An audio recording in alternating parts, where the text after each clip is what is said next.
ಯಾವಾಗಲೂ ನಾವು ತುಂಬ ಪ್ಲ್ಯಾನ್ ಮಾಡಿ ಹೋಗೋವಂಥ ಟ್ರಿಪ್ಸು ಅಷ್ಟು ಸಕ್ಸಸ್ ಆಗಲ್ಲ, ಫ್ಲಾಪೇ ಆಗಿಬಿಡುತ್ತೆ ಕೆಲವು ಸರಿ, ಹೋಗೋದೇ ಇಲ್ಲ ಪ್ಲ್ಯಾನ್ ಮಾಡಿಬಿಟ್ಟು.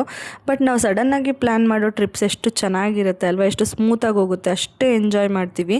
ಇವತ್ತು ಹಾಗೇ ಒಂದು ಶನಿವಾರ ಈವ್ನಿಂಗು ಸುಮ್ಮನೆ ಹೀಗೆ ಹೋಗೋಣ ಎಲ್ಲಾದರೂ ಅಂತ ಅನಿಸ್ತು ನಮ್ಮ ಮನೆಯವರಿಗೆ ಅಂದ್ಬಿಟ್ಟು ನಮ್ಮ ಅತ್ತೆ ಅವರ ತವ್ರ ಮನೆಗೆ ಹೋಗೋಣ ಅಂತಂದರು. ಸರಿ ನಾನು ಹೋಗಿದ್ದು ಬರೋಣ, ಇನ್ನೇನು ಸಂಡೇ ಅಲ್ವಾ ಅಂತ ಹೇಳಿ ಒಪ್ಕೊಂಡೆ. ನಾನು ಪಾಪು ಅವರು ಮಾತ್ರ ಹೊರಟಿದ್ದು. ಲಾಂಗ್ ಜರ್ನಿ ಆಗುತ್ತೆ, ನಮ್ಮೂರಿಂದ ಮೈಸೂರು ಮುಖಾಂತರ ಹೋಗಬೇಕು, ಗುಂಡ್ಲುಪೇಟೆ ಹತ್ರ ಕಿಲ್ಗೆರೆ ಅಂತ ಹೇಳಿಬಿಟ್ಟು ನಮ್ಮ ಅತ್ತೆಯವ್ರ ತವ್ರ ಮನೆ. ನೈಟ್ ಸ್ವಲ್ಪ ಲೇಟಾಗಿ ರೀಚ್ ಆದ್ವಿ, ಬೆಳಗ್ಗೆ ಎದ್ದು ಫ್ರೆಶ್ ಅಪ್ ಆದ್ವಿ. ಫ್ರೆಶ್ ಆಗಿ ಹಾಲು ಅಲ್ಲೆಲ್ಲ ಒಂಥರ ಹಳ್ಳಿ ಸೊಗಡು ಚೆನ್ನಾಗಿರುತ್ತೆ, ನಂಗೆ ತುಂಬ ಇಷ್ಟ ಆಗುತ್ತೆ. ಹಳ್ಳಿ ಮನೆ ಒಂಥರ ವಾತಾವರಣನೂ ಚೆನ್ನಾಗಿದೆ. ಮತ್ತು ಇಲ್ಲಿಂದ ಹಿಮವದ್ ಗೋಪಾಲ ಸ್ವಾಮಿ ಬೆಟ್ಟ ತುಂಬ ಹತ್ತಿರ ಇದೆ ಅಂತ ಹೇಳಿ ಬೆಳಗ್ಗೆ ಎದ್ದು ರೆಡಿಯಾಗಿ ಇವಾಗ ಹೊರಡ್ತಾ ಇದ್ದೀವಿ. ತುಂಬಾ ಚೆನ್ನಾಗಿತ್ತು, ನಾವು ತುಂಬ ಎಂಜಾಯ್ ಮಾಡಿದ್ವಿ. ಆ್ಯಕ್ಚುಲಿ ಹೋಗಿದ್ದು ವರ್ತ್ ಅಂತ ಅನ್ನಿಸ್ತು. ಕುಂಕುಮ ತೊಗೊಂಡು ಇವಾಗ ಹಿಮವದ್ ಗೋಪಾಲ ಸ್ವಾಮಿ ಬೆಟ್ಟಕ್ಕೆ ಹೊರಡ್ತಾ ಇದ್ದೀವಿ.